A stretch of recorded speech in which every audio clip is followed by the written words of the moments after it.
I've seen him on CNBC, CNN, you name it.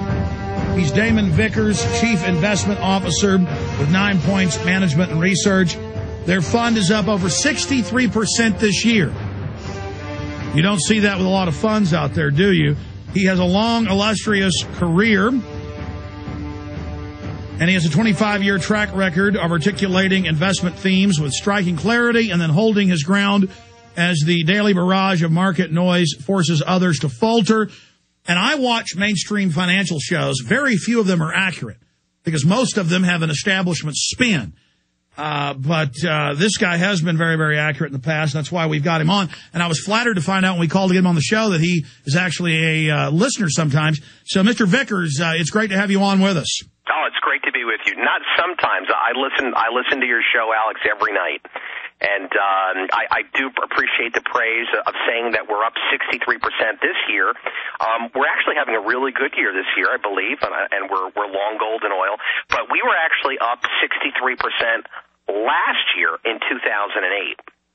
Maybe that's even better, but we had a really great year in 2008. So, if I got that wrong, how are you doing this year then? We're doing okay. I mean, we've had some ups and downs. We're doing really good today. I don't know if anybody's noticed, but oil is up close to $3 a barrel, which is a reflection of the dollar situation, which I know we'll be talking about, and gold. Gold is making new highs, and we're long gold. So we're really happy with what we're seeing this year, and I think we'll continue to do good for the balance of the year. We like our positions very much.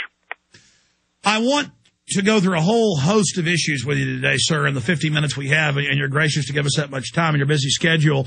But first, tell the listeners who may not know who you are a little bit about yourself. You have a long bio, what's most important. Then let's recap and expand what you talked about last week on CNBC about global government, world government, end of the dollar, gold only going up, and what you see happening in the near term, midterm, and long term. Break it down for us. Yeah, we'll have a chance to do all that. I mean, I've been running money for about 25 years. My father was a floor trader for Goldman Sachs on the New York Stock Exchange. My grandfather worked for Kidder Peabody and best friends with Bill Donaldson, who ran the SEC and is currently on, I believe, Barack Obama's think tank at this point. My great-grandmother, Catherine Angel, founded the Culinary Institute of America, also known as the CIA, ironically enough. And her husband was president of Yale University for a number of decades. And I saw a lot of people when I was a kid. I saw a lot of people come in and out of the house. The Rockefellers, who else? Kissinger. Just everybody. My great-grandmother was a kind of a center of influence for a large part of, I would say, the New England moneyed establishment, and a great woman, and contributed a lot towards the country, and in helping to, I would say, build bridges between people. Well, that's amazing. I'm flattered to have you as a listener. Perspective, given your show, I know. But I would see Christmas cards and the like from the Rockefellers, and our families had houses next to each other in Seal Harbor, Maine, and up on Mount Desert Island.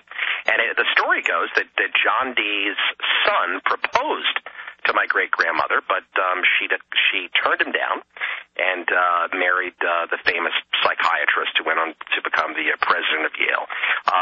Loved my great-grandmother a whole bunch. Great woman. Over the last 25 years, I've been very involved in growth investing predominantly, and we were early investors in Starbucks Coffee and Amazon.com.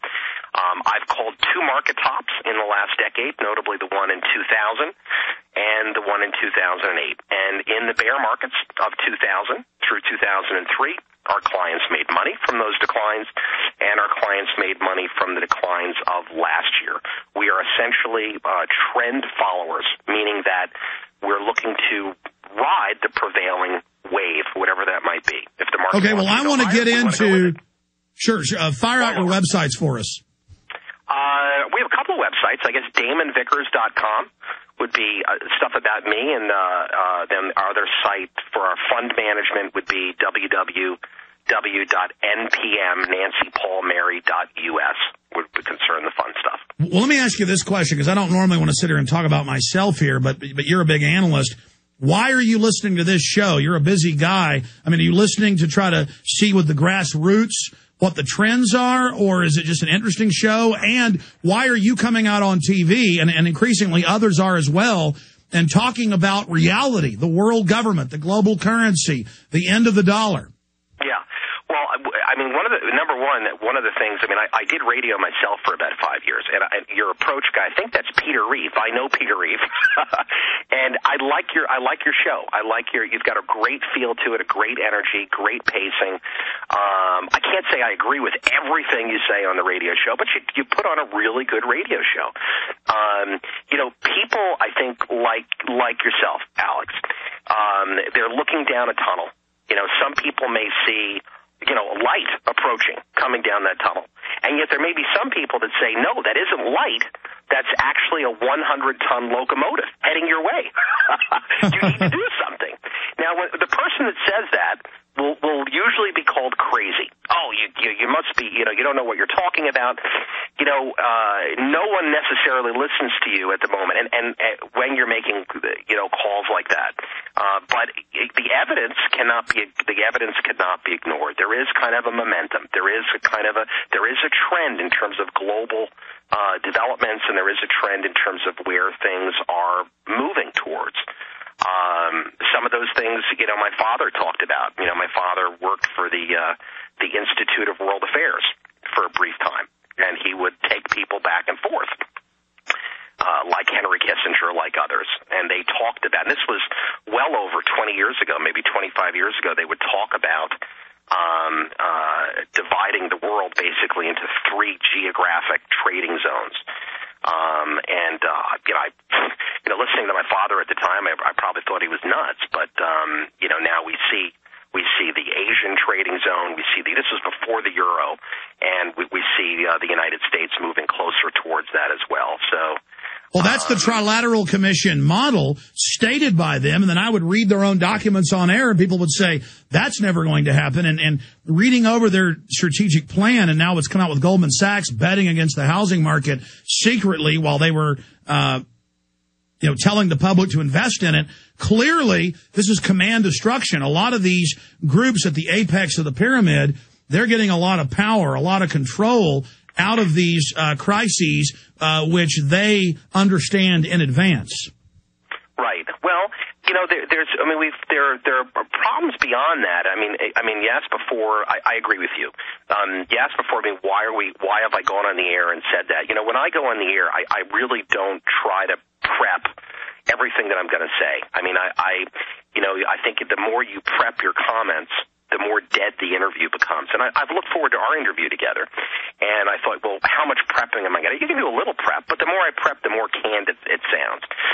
So when I made those comments, and you may want to replay them, but I basically said that I thought that the world was moving, in all likelihood, towards some type of a currency crisis. And I do believe that it feels like we're moving towards that. Into that currency crisis, you're going to have people that are going to be pretty panicked. There's going to be kind of a panic, not just a global, not just a United States panic, because if the dollar really comes under pressure, and I don't mean just going down in dribs and drabs, I mean you come in on a Monday morning and the dollar is down 10-15% overnight. It's not just going to be the dollar that's affected. It will likely be other currencies that are also affected simultaneously in a kind of a domino effect. And that could be kind of destabilizing on a global basis. It will cause kind of a panic. How would, what would the world or what would global powers do in response to that? Well, if you had a total lack of confidence in all that, the first thing that they would do is they would raise interest rates. So you'd see this ratcheting up immediately of interest rates to try to defend their currencies. That, in all likelihood, won't work. And then what you have is the dollar still goes down. It doesn't matter how high they raise their interest rates. People just don't want them. And they just don't want dollars. They also just don't want pounds. They just don't want all of those because there's utterly nothing backing any of the global currencies. They are They're literally wampum, just piece of papers. Not even paper currencies are made out of linen, but there's just nothing behind them. But if there's a currency based on taxing energy, like the cap and trade or carbon tax, is that going to be one of the new units? And then, of course, commodities themselves, oil, gold, pork bellies?